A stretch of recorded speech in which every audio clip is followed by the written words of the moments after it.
Bien, vamos a abrir nuestras Biblias en el primer libro de Samuel, por favor.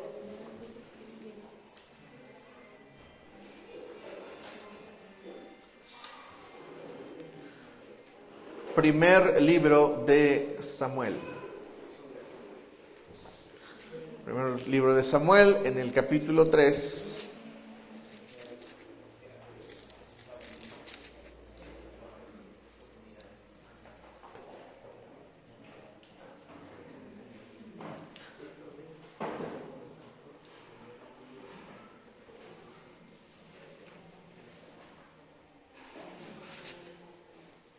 Primera de Samuel 3, por favor.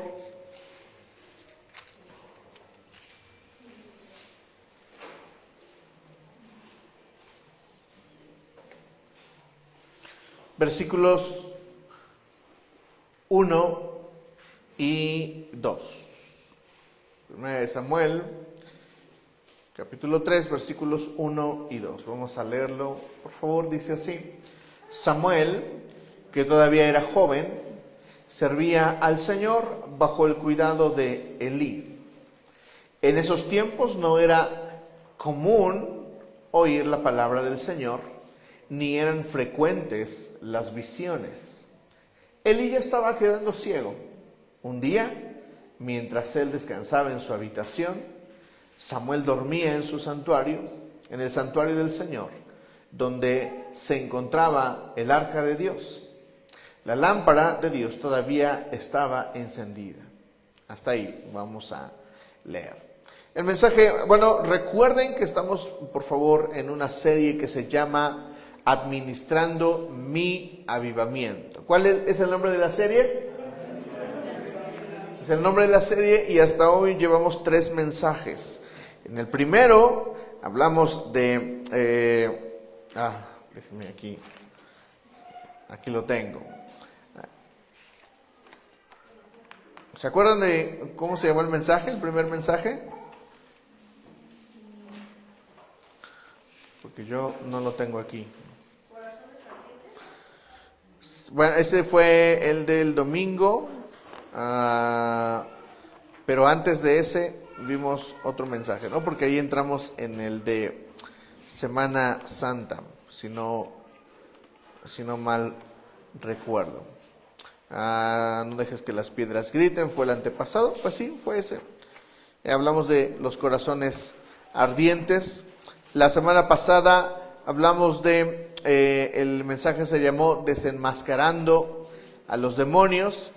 Y hoy vamos a hablar de un mensaje, el título del mensaje de hoy tiene que ver precisamente con esta cuestión de administrar un avivamiento. Y vamos a entender un tema o una frase que regularmente malentendemos como iglesia. El mensaje de hoy se llama verdadera espiritualidad. ¿Cuál es el mensaje de hoy? Verdadera espiritualidad. ¿Qué es la espiritualidad?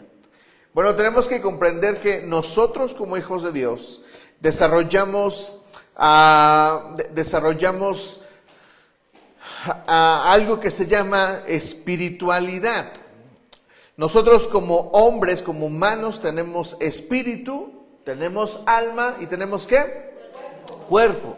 Ahora tenemos que entender que la vida se vive en muchos casos en el alma. Porque ¿qué es el alma? El alma es el centro de las emociones y es donde tenemos la mente. A muchas personas les gusta vivir en el alma. Te voy a dar un ejemplo bien sencillo. Seguramente has escuchado esa canción, La niña de tus ojos. ¿Cuántos han escuchado? ¿No? Me viste a mí cuando nadie me vio, ¿no? Y la canción llega a un momento donde si la pones y te sientas, empiezas a llorar y dices, sí, Señor, me viste a mí cuando nadie me vio, y empiezas a sentir bonito. Bueno, esa no es una canción que adore. Por lo tanto, estoy seguro de lo que voy a decir. Aunque muchos me critiquen y aunque muchos que escuchen esta predicación o vean este video se enojen conmigo. Eso no es adoración. Escucha eso que te voy a decir. La verdadera adoración trae la presencia de Dios y esa presencia de Dios impacta mi espíritu. Y luego del impacto en mi espíritu viene un impacto a mi alma. Y luego del impacto en mi alma viene un impacto a mi cuerpo. Y entonces experimento la verdadera obra de Dios en medio de la adoración. ¿Me están entendiendo? Pero una canción donde Dios no es el centro de la canción, una oración donde Dios no es el centro de la oración, una conversación donde Dios no es el centro de la oración, eso no puede desarrollar una atmósfera espiritual. Y tampoco puede traer consigo verdadera adoración. Siempre les digo que cuando escuchamos estas canciones y empiezas a llorar, lo único que te estás tomando es una píldora de emocionalismo. Y tú piensas que estás adorando. No, no estás adorando. No hay adoración en esa canción. ¿Están entendiendo? Daniel Calvetti ha escrito muchas canciones muy buenas. Tiene otras que considero que sí son de adoración, pero esta está bonita. ¿Me entiendes?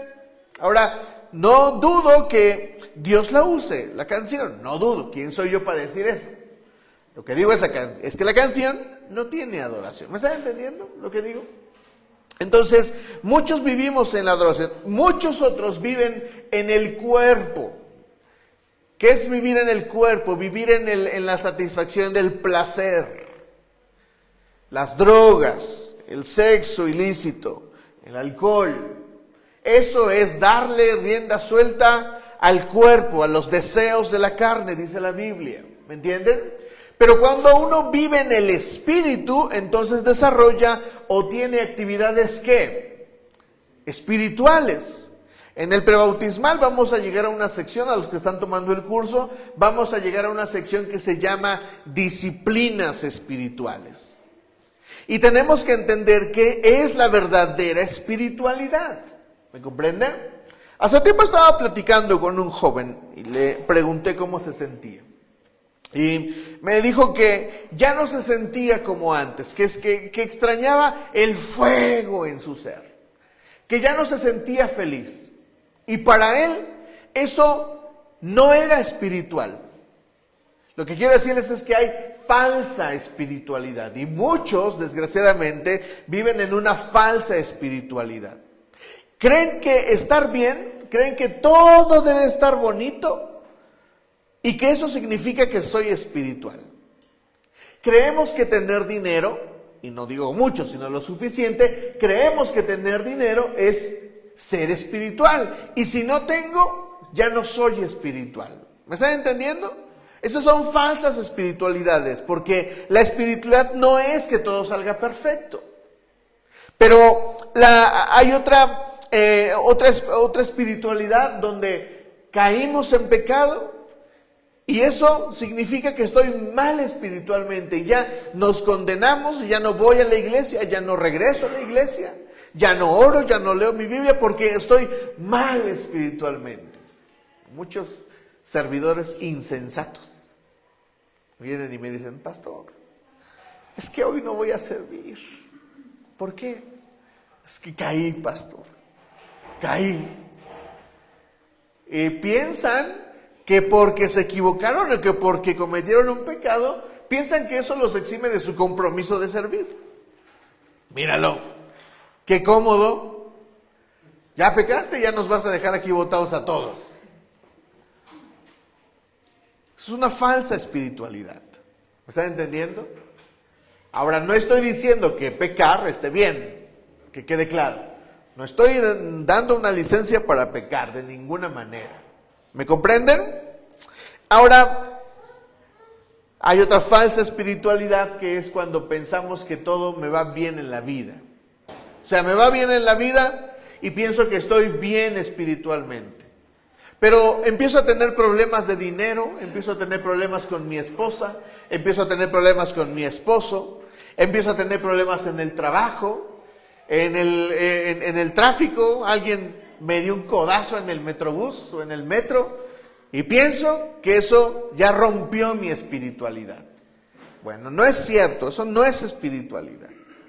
Y por último, quiero aclarar esto. Hay personas que creen que sentirse felices es espiritual. Y que si no me siento feliz, ya no soy espiritual. Esa es una de las más grandes mentiras del diablo. Hay una falsa espiritualidad. Por eso tenemos que entender qué es la verdadera espiritualidad. Por eso este mensaje se llama verdadera espiritualidad. Bueno, pastor, entonces, si no tener dinero o tener dinero no es una verdadera espiritualidad, si estar feliz no es una verdadera espiritualidad, si no pecar no es una verdadera espiritualidad, entonces, ¿qué es una verdadera espiritualidad? Bueno, quisiera que veamos la historia de uno de los personajes que nos expresan bien esta verdad. Vamos al primer libro de Samuel otra vez, pero esta vez vamos ahí al capítulo 2. Primera de Samuel, capítulo 2, y vamos a leer el versículo 12, o a partir del versículo 12. Les pido que presten atención al panorama que está desarrollándose ahí. Dice el versículo 12, los hijos de Elí, ¿los hijos de quién? Elí. Eran unos perversos que no tomaban en cuenta al Señor. Ahora, ¿quién era Elí? ¿Alguien recuerda quién era Elí? El sacerdote. O sea, podríamos cambiar aquí la palabra Elí por el sacerdote. Y ustedes tienen que saber que Israel, o quienes pueden ser sacerdotes en el pueblo de Israel, ¿quiénes son? Los levitas. ¿Quiénes son? Los levitas. Por eso aquí Eduardo trae una playera que nos recuerda la tribu de Israel que pueden ser sacerdotes. Levites o Leví. La marca Leví es una marca judía. ¿Se lo sabían? Ahí está, para que vean a Eduardo, ahí está la marca. Entonces, de los de la tribu de Leví eran los únicos que podían ser sacerdotes. No había nadie más. Y en este momento estamos hablando del sacerdote Elí, o del gran sacerdote Elí, que tenía 2 hijos que también eran ¿qué? Sacerdotes. ¿Por qué? Porque solamente los de Leví podían ser sacerdotes. ¿Cuáles eran los nombres de estos 2? Ofni y Fines. Es el nombre de los hijos. Ahora, vamos a leer el versículo 13. La costumbre de estos sacerdotes era la siguiente. Cuando alguien ofrecía un sacrificio, el asistente del sacerdote se presentaba con un tenedor grande en la mano y mientras se cocía la carne, metía el tenedor en la olla, en el caldero, en la cacerola o en la cazuela. Y el sacerdote tomaba para sí mismo todo lo que se enganchaba en el tenedor. De este modo, trataban a todos los israelitas que iban a Silo. Además, antes de quemarse la grasa, ¿antes de quemarse qué? ¿De quemarse qué? Ahorita les voy a decir por qué es importante la grasa. Solía llegar el ayudante del sacerdote para decirle al que estaba por ofrecer el sacrificio: dame carne para el asado del sacerdote, pues no te la van a aceptar cocida, sino cruda. Y si el hombre contestaba: espera que se queme la grasa, como es debido, luego podrás tomar lo que desees. El asistente replicaba: no, dámela ahora mismo, de lo contrario, te la quito por la fuerza. ¿Qué era la grasa en el sacrificio al Señor? La grasa le pertenecía al Señor. Hace cuenta que ofrecías un borreguito y esa grasita que sabe tan deliciosa no es para ti, sino es para el Señor. Lo mejor es para el Señor. Tienes razón, Chivita. Porque el olor de la grasa quemándose es que, ¿a ti a qué te huele? Yo huelo grasa quemándose de lejos y yo sé de qué es. Sé que es de barbacoa cuando es de barbacoa. están entendiendo? Sé que es de res cuando es de res. Sé cómo huele una carne asada. ¿Me están entendiendo? El olor de la grasa es el sacrificio para el Señor. Y la grasa se tenía que quemar por completo porque eso le pertenecía ¿a quién? Al Señor. Y estos miserables sacerdotes robaban al pueblo como intervenían en el sacrificio que debía de hacerse. Ahora les pregunto, ¿a quién le tocaba corregir a estos? ¿A ellos mismos o a su padre? A su padre. Y no porque estos no fueran chamacos, sino porque Elí tenía la autoridad. ¿Era quién? El sacerdote. Pero el sacerdote no puede ejercer autoridad. No puede corregir a sus hijos. Es más, no lo toma en cuenta. Cuando el Señor le da una palabra de juicio, las palabras de Elí son las siguientes y son las que muchos usamos. ¿Saben qué dijo Elí cuando le reclamaron sobre esto? Él dijo, bueno, si el Señor ha de hacer eso, pues que lo haga. Allá el Señor, casi casi. Te voy a dar un ejemplo de algo que me pasó. Un joven que servía aquí. Algunos tienen la audacia de llegar conmigo y de decirme, si se equivocaron, tienen la audacia de decirme, es que me equivoqué, pastor, entonces, pues tú tienes la autoridad. Tú bájame si quieres. Ay, no, qué bonito. Eso es una falsa espiritualidad. Y es lo que está viviendo Elí. Una falsa espiritualidad. ¿Saben por qué? Yo le pedí a ese joven que sirviera. ¿Saben cómo llegan los servidores a la iglesia? Siempre. Porque ellos quieren. Uno a veces abre las invitaciones y dice, vengan, y los llamamos a servir. Uno detecta a veces las habilidades de uno y les dice, vente a servir. Pero la mayoría de las veces los jóvenes llegan y nos dicen, yo quiero servir, yo quiero tocar la guitarra, yo quiero tocar el bajo, yo quiero bailar, yo quiero hacer cosas. Y cuando se equivocan, echan la responsabilidad sobre la autoridad. Si quieres, bájame. Mi pregunta es, ¿yo te invité? ¿Quién se comprometió? ¿Tú o yo? Entonces, ¿de quién es la responsabilidad?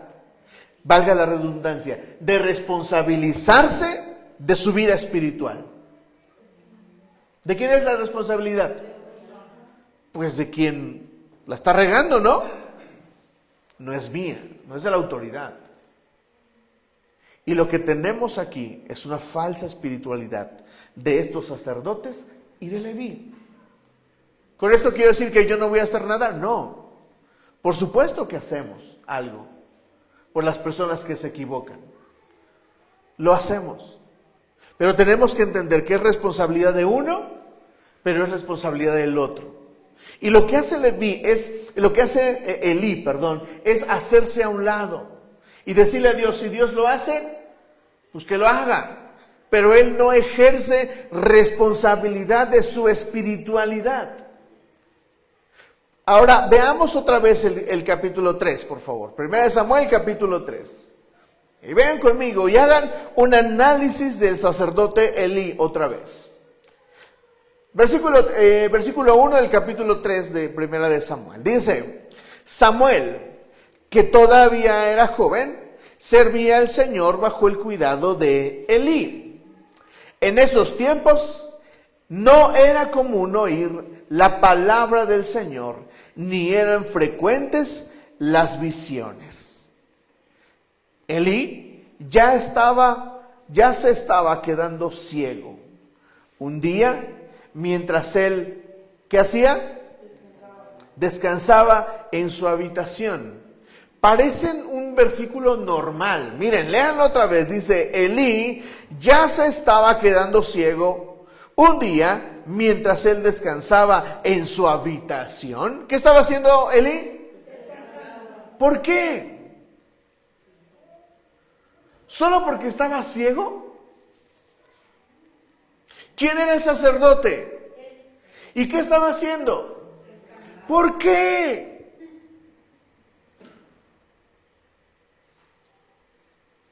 ¿Por qué, Elí? ¿Por qué estás descansando? Eres el sacerdote. ¿Solo porque ya estás viejo? ¿Solo porque estás cansado? ¿Solo porque te estás quedando ciego? Tenemos que entender lo que está sucediendo en este pasaje.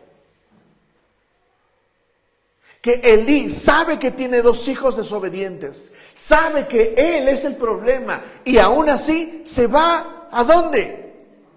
¿Por qué?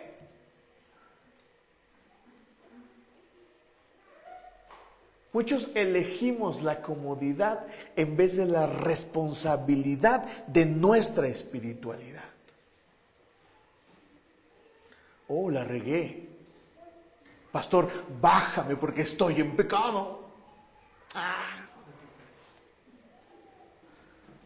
Hazte responsable. ¿Por qué todo menos hacerte responsable? ¿Por qué todo menos corregir lo que estás haciendo mal? Preferimos tirarnos que hacernos responsables de nuestra vida espiritual. ¿Me están entendiendo? Todo menos corregir, todo menos hacer.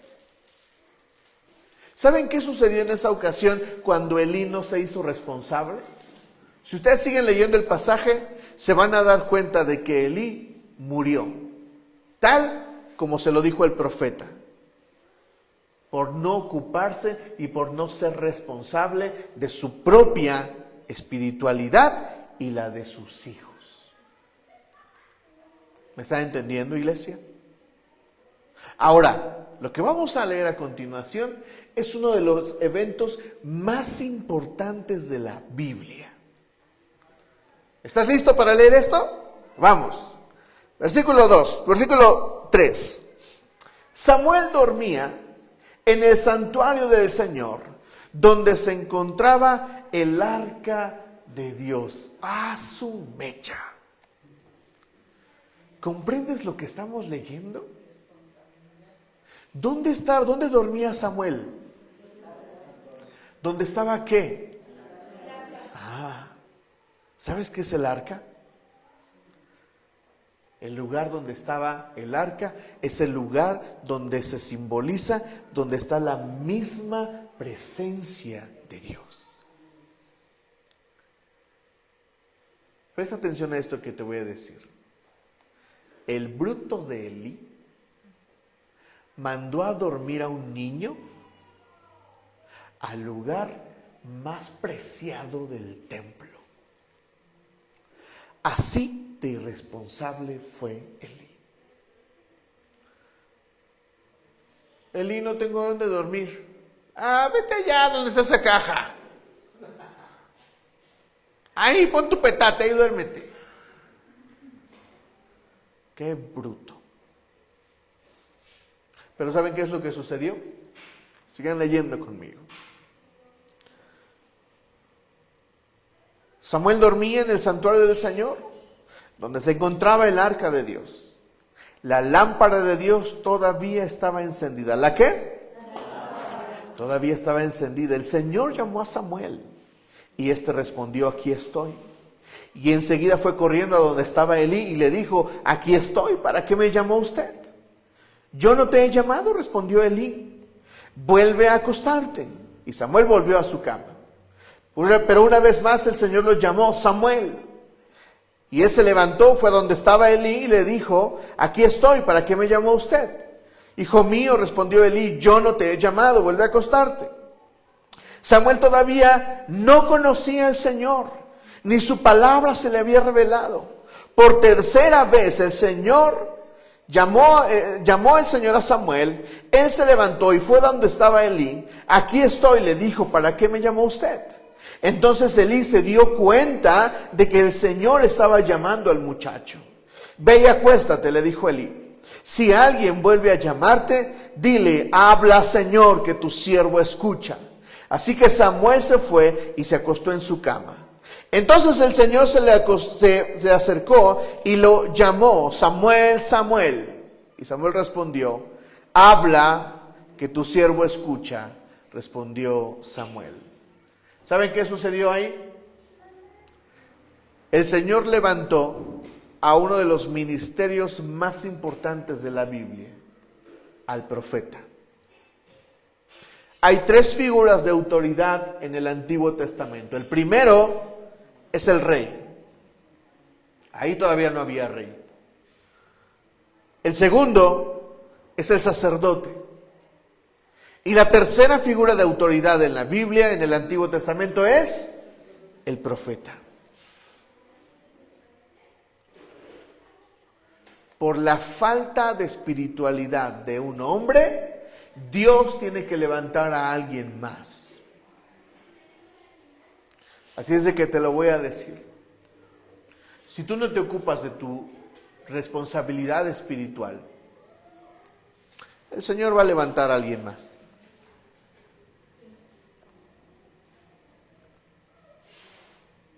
¿Sabes por qué en la iglesia siempre hay músicos? Porque siempre hay alguien que quiere servir. Yo siempre les he dicho que son indispensables. Y hay muchos que enseñan que no hay nadie indispensable en la iglesia. Yo diría que eres indispensable, pero si no quieres estar, el Señor va a levantar a alguien más. ¿Me entiendes? No le hacemos falta al Señor. Entonces, tenemos que entender qué es la verdadera espiritualidad. Ahora, con esta pregunta voy a responder qué es la falsa espiritualidad, para que quede lo más claro posible. ¿Qué estaba haciendo Elí? ¿Qué nos dice el versículo 3? ¿Qué estaba haciendo Elí? El versículo 2, perdón. ¿Qué estaba haciendo? Descansando. La falsa espiritualidad es la comodidad. La falsa espiritualidad es la comodidad. Prefiero no hacer nada que hacer. Elijo no hacer nada que hacer. Elijo no crecer que crecer. Yo recuerdo mis momentos de mayor comodidad, los cuales me llevaron a la mayor de mis mediocridades. Yo recuerdo, por ejemplo, les comparto que yo salí de la universidad a los 25 años, 25 o 24. ¿A los cuántos años uno sale de la universidad? A los 21. ¿Cuántos me tardé? ¿Saben por qué? Por comodidad. Yo prefería estar aplastadota en mi cama que levantarme a las 4 de la mañana para ir a la escuela, porque yo siempre estudié lejos. Y mi tramo de ir a la escuela era de 3 horas más o menos a la escuela. Siempre elegí la comodidad. Y muchos elegimos la comodidad. Eso es una falsa espiritualidad. Y muchos en la iglesia vivimos en esa falsa espiritualidad. Muchos aún no han decidido diezmar, porque es más cómodo no hacerlo. Pero escucha esto, muchos hemos elegido no administrar nuestros recursos, no corregir nuestras finanzas para que nos vaya bien. Elegimos la comodidad de tomarme una Coca-Cola todos los días a la hora de la comida. En vez de comenzar a corregir mis hábitos alimenticios y pasar a no malgastar el dinero. Algunos elegimos la comodidad de traer un iPhone 15, 14 y malgastar ese dinero que te pudo haber servido para, escucha esto, para algunos pagarse el examen para tener la preparatoria. ¿Me estás entendiendo, iglesia? La falsa espiritualidad es la comodidad. Por lo tanto, la verdadera espiritualidad es ¿qué? La incomodidad. Estaba hablando con Areli y con Alan, si me están escuchando, chicos, permítanme platicar esto, porque no voy a comentar nada que no deba decir. Estaba conversando con ellos y ellos comenzaron a decirme que estaban pasando una temporada en la que no podían orar, en la que no podían leer su Biblia. Ellos son una pareja que han decidido buscar al Señor. Y cuando nos han platicado las cosas que les ha tocado vivir allá en Los Cabos, nos sorprendemos. Un día que vengan, yo espero que platiquen las cosas que están viviendo allá, porque allá donde están en Los Cabos, el Señor está haciendo cosas con ellos. Y comenzaron a platicarme que estaban pasando esta temporada de ataques, tuvieron pesadillas, tuvieron sueños, tuvieron visiones, donde los demonios los empezaron a atacar. Por eso estoy compartiendo estos mensajes, que tenemos que hablar de demonios, tenemos que hablar de espiritualidad, tenemos que hablar de todo esto. Porque la forma correcta de administrar mi avivamiento es estar entendido de estas cosas. Y entonces en la conversación les dije esto. Es que ellos me decían, es que me duermo cuando empiezo a leer la Biblia. Le dije, bueno, ¿cómo oras? Si duermes hincado, pues párate. Yo les he platicado sobre mí, oro a las 3 de la mañana. Pero si yo me paro, a veces bajo al sillón y mi sillón grande parece cama. Y yo digo, voy a orar, Señor. Si yo me acuesto para orar, ahí se acabó mi oración. 3 segundos. Oh, Señor. Si yo me hinco para orar, 5 minutos más. Señor, te estaba diciendo que...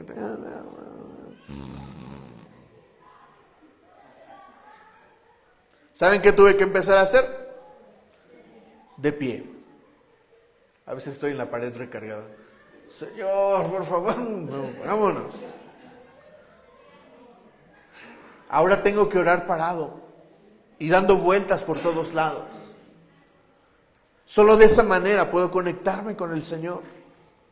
Incomodidad, la verdadera espiritualidad tiene que ver con la incomodidad. Lo que no has corregido lo vas a corregir solamente si entras en el campo de la incomodidad.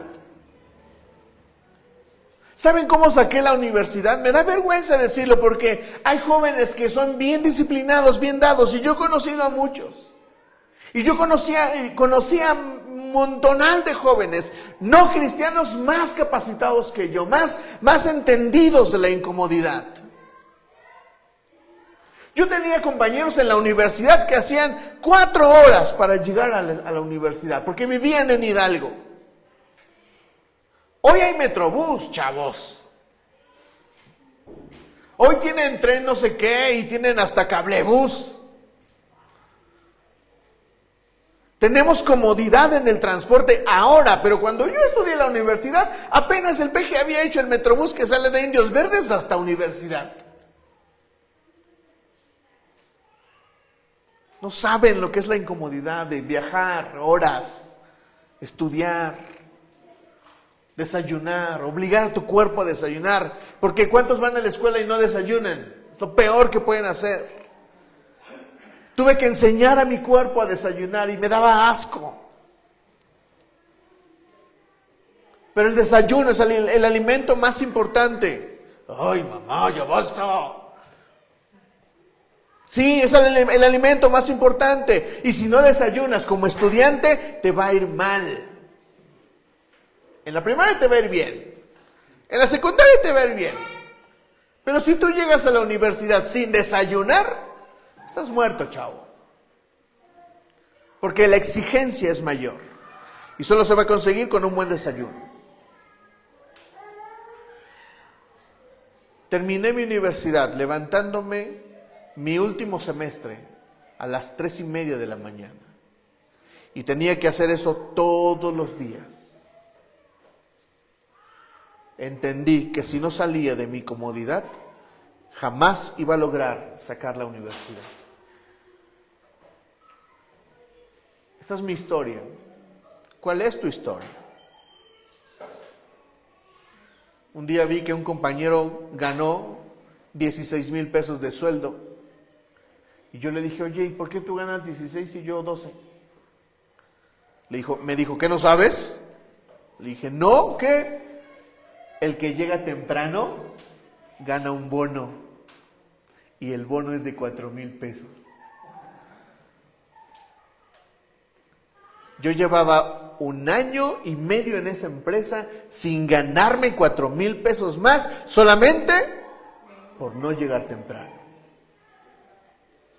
A partir de ahí, ese bono fue mío. Pero ¿saben qué tuve que hacer? Salí corriendo todos los días. Tu comida, Neri, ya me voy. Dios, voy por el bono. Bien, les voy a compartir 5 cosas que nos pueden constituir en una buena espiritualidad o una verdadera espiritualidad. Vamos a Colosenses capítulo 1, por favor. Colosenses capítulo 1.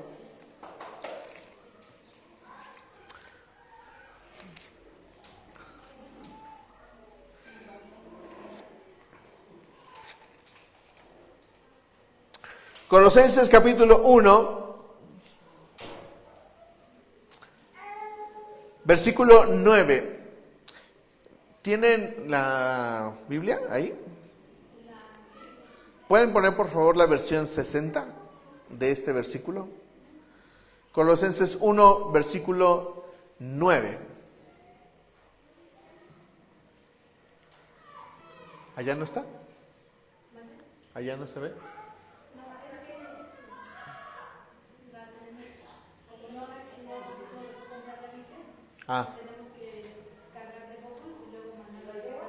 Ok.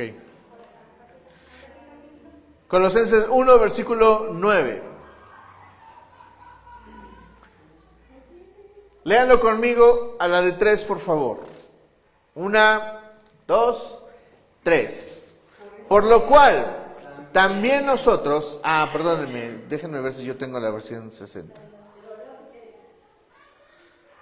Adelante. Dice, por lo cual también nosotros, desde el día que lo oímos, no cesamos de orar por vosotros y de pedir que seáis llenos del conocimiento de su voluntad en toda sabiduría e inteligencia espiritual.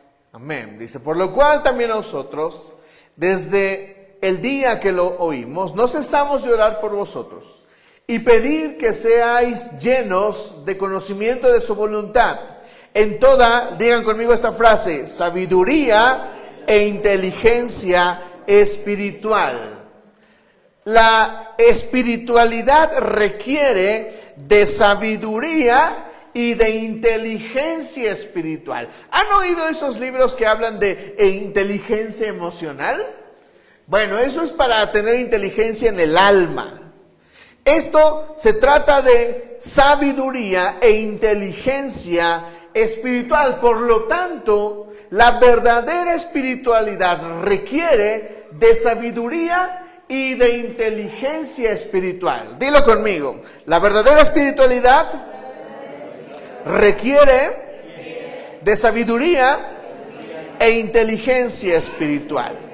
Ahora, ¿cómo adquiero sabiduría e inteligencia espiritual? ¿Cómo busco la inteligencia y la sabiduría espiritualidad?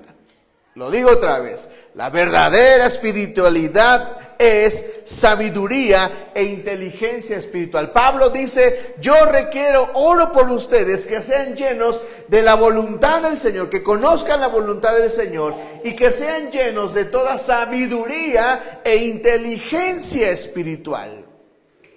¿Cómo me conecto con la sabiduría e inteligencia espiritual? Dijimos que la verdadera espiritualidad es ¿qué? Incomodidad. Concéntrense, iglesia.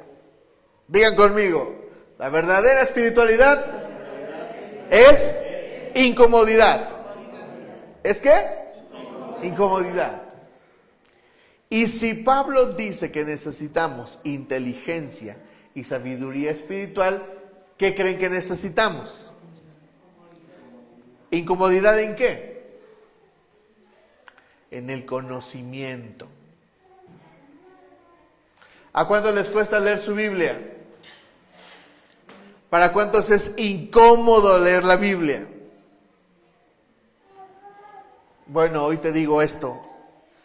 Si no le entras a la incomodidad de leer tu Biblia, no puedes encontrar la sabiduría y la inteligencia espiritual. Lo necesitas. Necesitas leer tu Biblia. Hay algunos aquí que no pueden leerla y lo que hacen es escucharla. Hazlo. La Biblia se puede escuchar también. Ponte unos audífonos y pon tu Biblia en modo play. San Pablo a los Colosenses, capítulo 1. Salutación.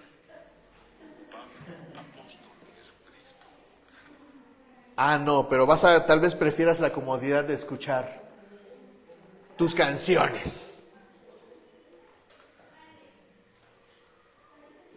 Algunos, escucha esto, preferimos escuchar canciones que nos hacen sentir bien en vez de escuchar por lo menos la Biblia.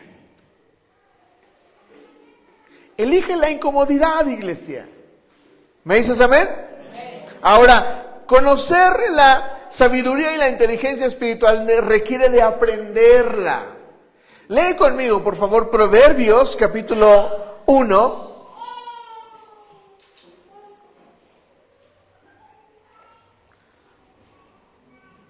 A mí me gusta mucho este versículo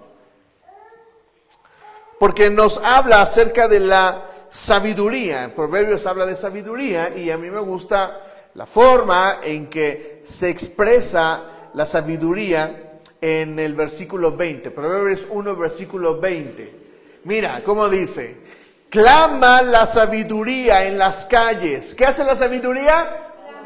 Clama en las calles, en los lugares públicos, levanta su voz. Clama en las esquinas de calles transitadas, a la entrada de la ciudad razona. ¿Hasta cuándo, muchachos inexpertos, seguirán aferrados a su inexperiencia? ¿Hasta cuándo ustedes, los insolentes, se complacerán en su insolencia? ¿Hasta cuándo ustedes, necios, aborrecerán el conocimiento? Y a mí me gusta mucho el versículo 20, porque pareciera que la sabiduría se para en las calles, y la sabiduría está en las calles y grita: ¡hey! Aquí a la derecha, aquí a la izquierda, ¿alguien quiere aprender? ¿Hasta cuándo? ¿Hasta cuándo abandonarás la comodidad?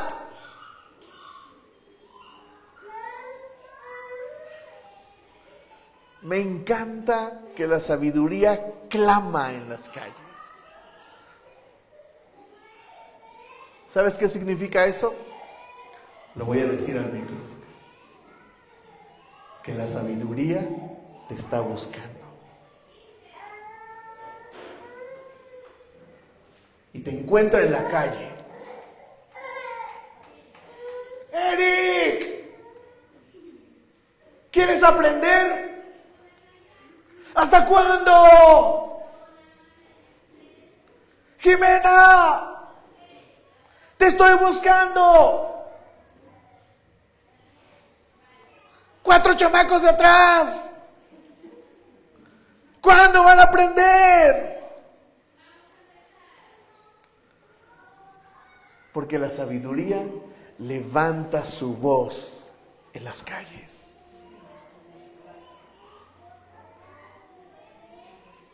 No es solamente que requerimos de inteligencia espiritual. Es que la inteligencia te está buscando. ¿Para qué? ¿Para que te vaya mal? Para que te vaya bien. Entonces, número uno, la inteligencia espiritual, la verdadera espiritualidad requiere de inteligencia espiritual. Número dos, la verdadera espiritualidad es la sabiduría buscándote. Y cuando te encuentres con ella, las cosas van a cambiar. Te voy a decir algo sobre la sabiduría. Mira, Rubén es más sabio que yo. Por una razón muy importante. ¿Cuál es? Él es mayor que yo. Se le rompió la fase de su carro y él mismo la arregló. ¿Saben cuál fue mi consejo sabio? Llévala al mecánico para que te la arreglen.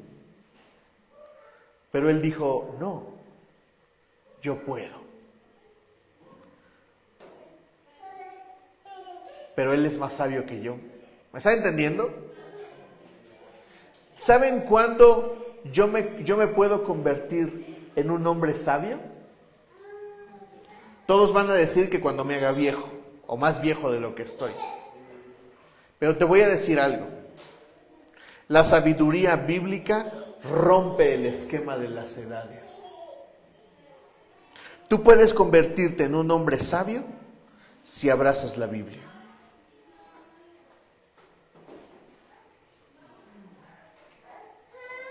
¿Me está entendiendo, iglesia? No necesitas romperte un hueso para ser sabio. No necesitas reprobar materias para ser sabio. Lo podrías hacer solamente si abrazas la Biblia. Podrías aprender lecciones si abrazas la Biblia. Ah, no, pero a fuerza quieres hacerte viejo. Romperte la cara más de 1000 veces. Estamparte contra la pared más de 1000 veces. Para ser sabio. Buena suerte. Jóvenes, si abrazan la Biblia, se convertirán en personas sabias. Y no estoy menospreciando la sabiduría de nuestros adultos. Es totalmente valorable. Pero tú podrías convertirte en una persona sabia. ¿Me dices amén? Amén. Tercero, la verdadera espiritualidad requiere de obediencia. Sí, lo dije. Como dice el meme, se tenía que decir y se dijo. La verdadera espiritualidad requiere de obediencia. Hijo, estudia. Ay, mamá. Hijo, sé alguien en la vida. Ya soy alguien, soy yo, Pablo, ¿no me ves? Hijo, ándale, por tu bien, come.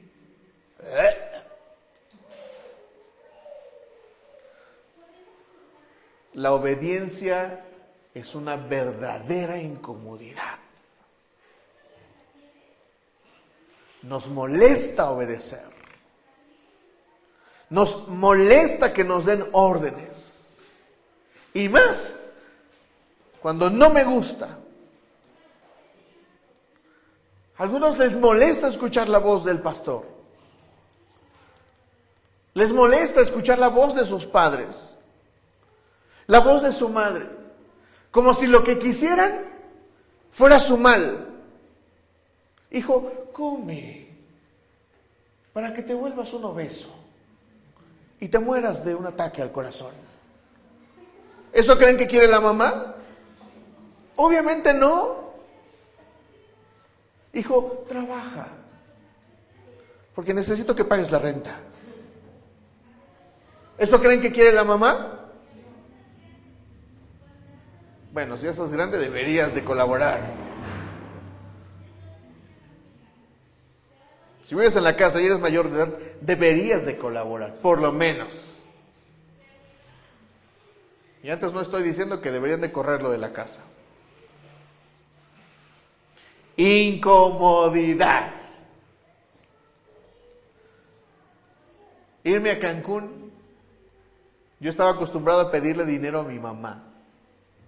Sí, a mis 26 años. Lo acepto.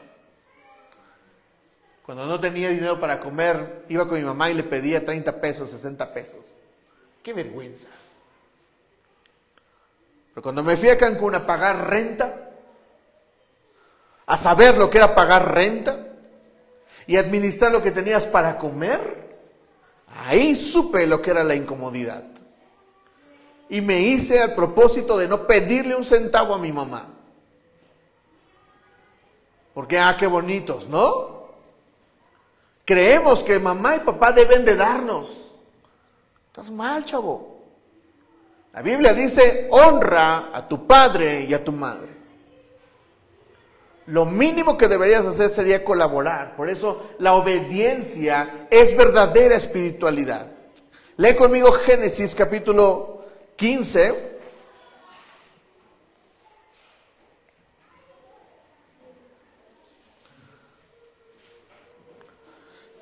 Génesis capítulo 15, versículos del 1 al 4. Después de esto, la palabra del Señor vino a Abraham en una visión. No tengas miedo, Abraham, yo soy tu escudo, y muy grande será tu recompensa. Pero Abraham respondió, mi Señor y Dios, ¿de qué me sirve que me des algo si aún sigo sin tener hijos? ¿Y el heredero de mis bienes será Eliezer de Damasco? Como no me has dado ningún hijo, mi herencia la recibirá uno de mis criados. Ahora el Señor le promete que va a tener descendencia. Vamos al capítulo 17. Cuando Abraham tenía 99 años. ¿Cuántos años tenía Abraham? 99. El Señor se le apareció y le dijo, yo soy el Dios Todopoderoso. Anda delante de mí y sé íntegro. Vean las instrucciones del Señor. Yo soy el Dios Todopoderoso. Anda delante de mí y sé íntegro. Así confirmaré mi pacto contigo y multiplicaré tu descendencia en gran manera. Al oír que Dios le hablaba, Abraham cayó rostro en tierra y continuó diciendo, este es el pacto que establezco contigo. Tú serás el padre de una multitud de naciones. Ya no te llamarás Abraham, sino que ahora en adelante tu nombre será Abraham, porque te he confirmado como padre de muchas naciones. Eso significa el nombre Abraham, padre de naciones. Te haré tan fecundo que de ti saldrán reyes y naciones. Estableceré mi pacto contigo y descendencia como pacto eterno por todas las generaciones. Yo seré tu Dios y el Dios de tus descendientes. Bueno, ahí le dice que le va a dar un hijo. Y ahora vamos al versículo 17, por favor. Entonces Abraham se inclinó el rostro hasta el suelo y se rió de pensar. ¿Qué hizo Abraham? Ahora Abraham se rió. ¿Por qué se rió? Pues porque tenía 99 años. Señor, ¿qué pasó? Ya, esto no funciona.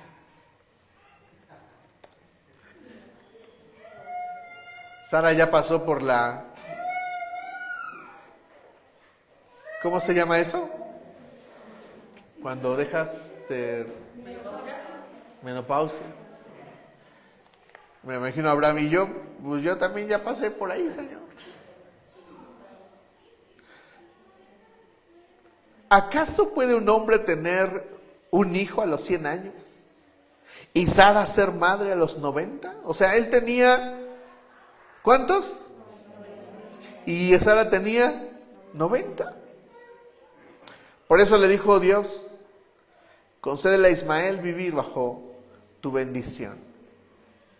¿Qué fue lo que hizo Abraham después de que tiene 99 años y le dijeron, ten un hijo?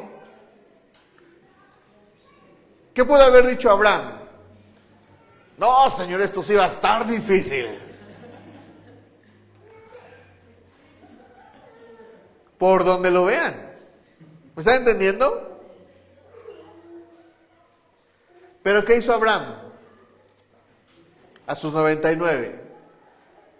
Obedeció. Dijo, bueno, Señor, Si tú lo dices, vamos a darle.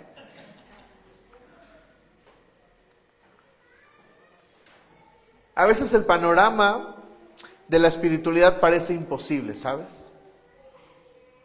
Imposible. Para nosotros, una cosa que ha sido imposible, se los prometo, ha sido el asunto de la renta. Pero el Señor nos ha respondido fielmente, tan así que ahora tenemos pantallas. Yo te honro por tu fidelidad, porque significa que tú también estás siendo obediente al Señor. Hoy puedo decirte, ¿ves cómo si podemos? Nos falta comprar una bocina. No te voy a decir cuánto cuesta para no espantarte. Pero te voy a decir esto, sé fiel, sé obediente. Y en unos meses la vamos a tener aquí. Porque tengo que decirte que nosotros no compramos cosas caras. No compramos cosas feas, de mala calidad. Nos gustan las cosas de calidad, las cosas buenas. Y eso representa bastante incomodidad. Muchos quieren la prosperidad financiera, pero no han decidido entrar a la incomodidad de no malgastar y de ser buenos administradores. Muchos no quieren saltar a la incomodidad de ofrendar. Y desgraciadamente, más desgraciadamente, muchos no han decidido saltar a dar su diezmo. ¿Saben qué promesa trae la Biblia respecto del diezmo? Aquí dice el Señor, hay alimento en mi casa. Traigan los diezmos al alfolí y hay alimento en mi casa. Y luego dice, pruébenme ahora en esto. El Señor literalmente está lanzando un reto y dice, pruébame. Si tú traes el diezmo, yo te voy a bendecir hasta que sobre y abunde. Ahora, muchos piensan que es cuestión de magia y que porque trae el diezmo todo va a salir bien. No. Yo te he enseñado que necesitas aprender a ser un buen administrador, un buen mayordomo, a no malgastar lo que tienes. Entonces, una verdadera espiritualidad requiere de obediencia. Dilo conmigo, una verdadera espiritualidad. Todos, con ganas, como si fueras a obedecer. Una verdadera espiritualidad requiere de obediencia. Número 4. Una verdadera espiritualidad requiere de concentración. Vamos al libro de Ageo, por favor.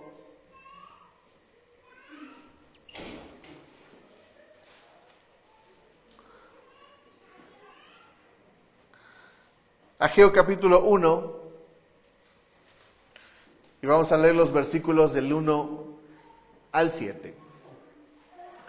El día primero del mes sexto del segundo año del rey Darío, vino palabra del Señor por medio del profeta Ageo a Zorobabel. ¿Quién era Zorobabel? En la historia de Israel, Zorobabel era el encargado de construir o de la reconstrucción del templo.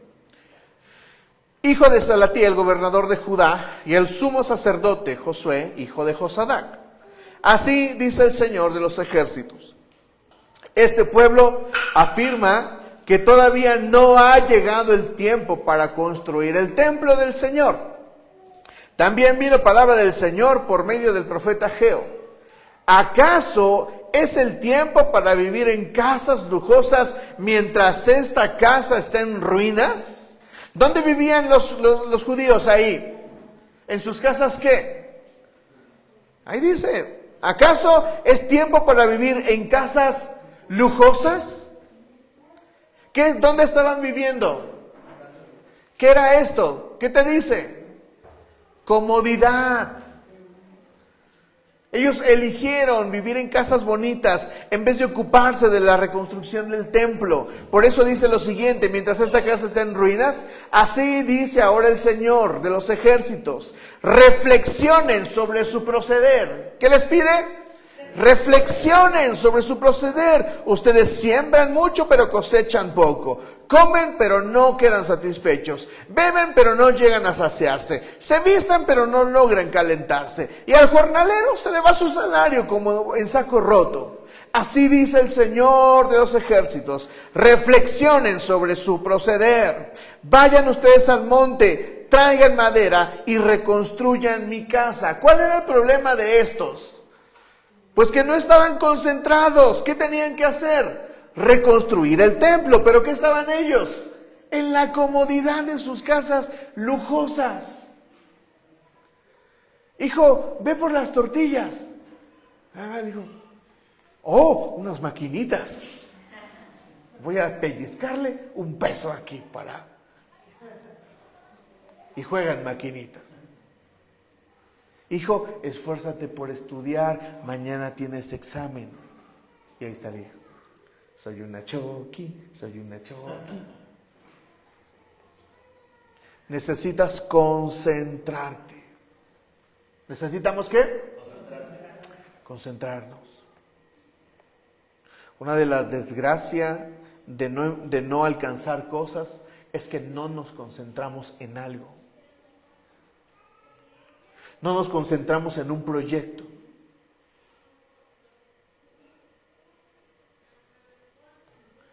Hace poco mi esposa y yo remodelamos la casa. Y ustedes saben que una de las cosas en las que gastamos nuestro dinero es en salirnos. Un boleto de avión que nos lleve a pasear un rato. Y miren, tenía una cantidad. ¿Y saben cuál era nuestra discusión? O los boletos de avión o arreglamos la casa. Esa era nuestra discusión.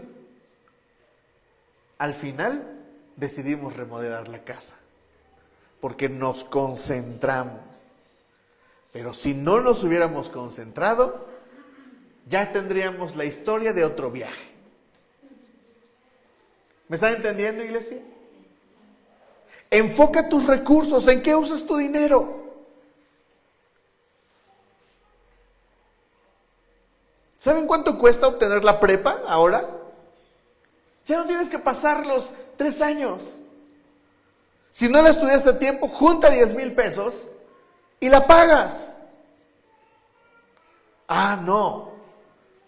Prefiero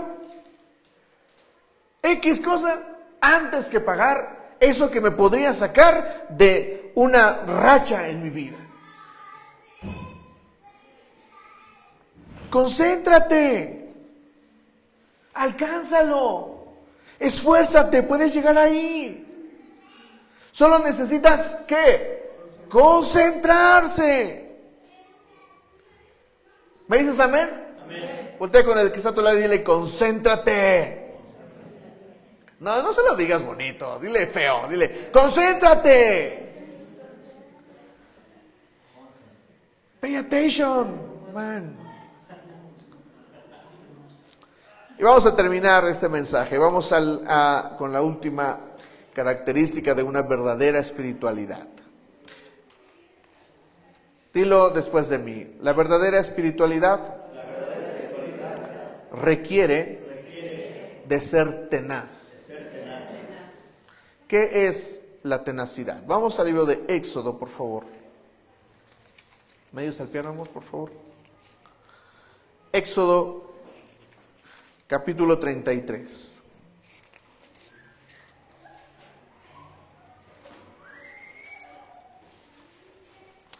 Antes de leerlo, déjame contarte esto. Este pasaje que vamos a leer es de uno de los personajes más famosos de la Biblia y es de Josué. Muchos predicadores y escritores critican a Josué. ¿Quién fue Josué? El que llevó al pueblo a conquistar la tierra prometida. Y la crítica que hacen los escritores y los predicadores a Josué es que después de Josué no hubo un líder. Y le reclaman a Josué en la Biblia y dicen, Josué, ¿por qué no sacaste más líderes? ¿Por qué no hubo alguien? ¿Por qué si estuvo Moisés y Moisés te sacó a ti, por qué tú no sacaste a nadie? Les voy a responder esta es mi forma de responder a aquellos que critican el liderazgo de Josué. Leyendo este pasaje van a entender por qué no hubo alguien que sucediera, es decir, que fuera después de Josué. Lean conmigo desde el versículo 7, Éxodo 33, versículo 7. Moisés tomó una tienda de campaña y la armó a cierta distancia fuera del campamento. La llamó la tienda de la reunión con el Señor. ¿Cómo se llamaba esa tienda? Cuando alguien quería consultar al Señor, tenía que salir del campamento e ir a esa tienda. Siempre que Moisés se dirigía a ella, todo el pueblo se quedaba de pie a la entrada de su carpa y seguía a Moisés con la mirada hasta que éste entraba en la tienda de reunión. Cuando Moisés entraba en ella, la columna de nube descendía y tapaba la entrada, mientras el Señor hablaba con Moisés. Cuando los israelitas veían que la columna de nube se detenía a la entrada de la tienda de reunión, todos ellos se inclinaban a la entrada de su carpa y adoraban al Señor. Y hablaba el Señor con Moisés cara a cara, como quien habla con un amigo. Lo que estamos a punto de leer define una característica de uno de los hombres más importantes de la Biblia, lo que definiría su alcance y su éxito. Lean conmigo. Después de eso, Moisés regresaba al campamento. Pero Josué, ¿pero quién? Josué. ¿Quién? Josué. Su joven asistente nunca se apartaba de la tienda de reunión. ¿Cuándo se apartaba? Nunca. Eso es ser tenaz. Si tú buscas la definición de tenaz en la Biblia, en cualquier lugar, googlealo, es más ahorita si quieres. Y una persona tenaz es aquella que agarra algo y no lo suelta. Las personas tenaces son aquellas que agarran un objetivo y no lo sueltan hasta que lo alcanzan. Y un problema de la verdadera espiritualidad es que muchos la abrazan y la sueltan.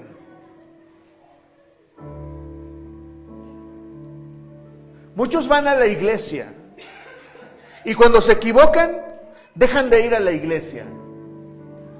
Eso no es ser tenaz. Muchos empiezan a orar y cuando se equivocan dejan de orar. Eso no es ser tenaz. La tenacidad no tiene que ver con la perfección. La tenacidad tiene que ver con la tenacidad, con agarrar algo y no soltarlo. Por eso Jesús dice estas palabras, escuchen. Desde los tiempos de Juan el Bautista, el reino de los cielos sufre violencia. Y luego dice la NBI, y todo el que se logra asir a él con violencia, lo gana. Tenacidad. Qué incómodo es ser tenaz. Es incómodo. Porque si algo te sale mal, lo sueltas. Si empiezas un proyecto y fallas a la mitad, te quieres ir. Si empiezas una relación y algo sale mal, ya das todo por perdido. Los matrimonios que empiezan con problemas prefieren la comodidad de largarse y de abandonar a una pareja en vez de ser tenaces y abrazar la relación. ¿Me estás entendiendo, iglesia? ¿Me entiendes, iglesia? Necesitamos la tenacidad de Josué. ¿Saben por qué no hubo otro líder después de Josué? Yo me imagino a Josué diciéndole a muchos, oye, deberías servir al Señor. Tienes llamado. Oye, deberías de servir al Señor. Tienes habilidades. Oye, siento del Señor que el Señor te está llamando. Pero ¿sabes por qué hay siervos que tienen un llamado y no les funciona? Porque no son tenaces. Prefieren la comodidad, y es más, la comodidad de echarle la culpa al Señor. Es que el Señor no me ayudó.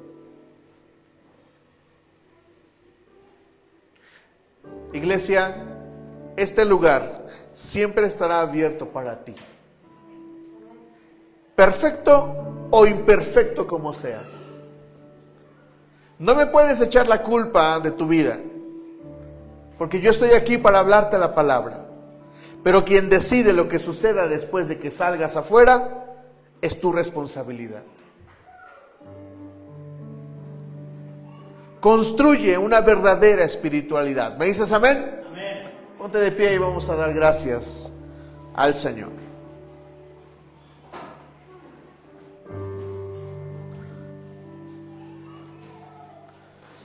Cierra tus ojos.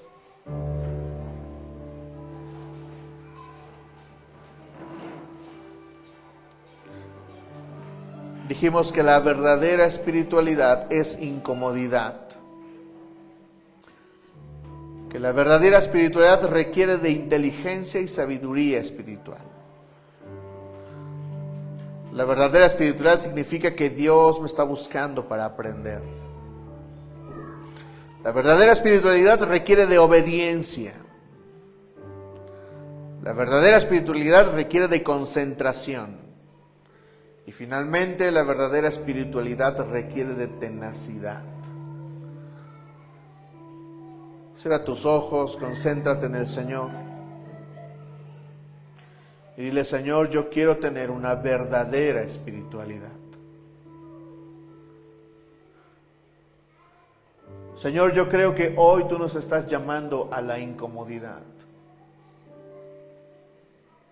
Padre, perdónanos, Señor, si somos irresponsables. Perdónanos, Señor, porque tal vez hemos abrazado la comodidad.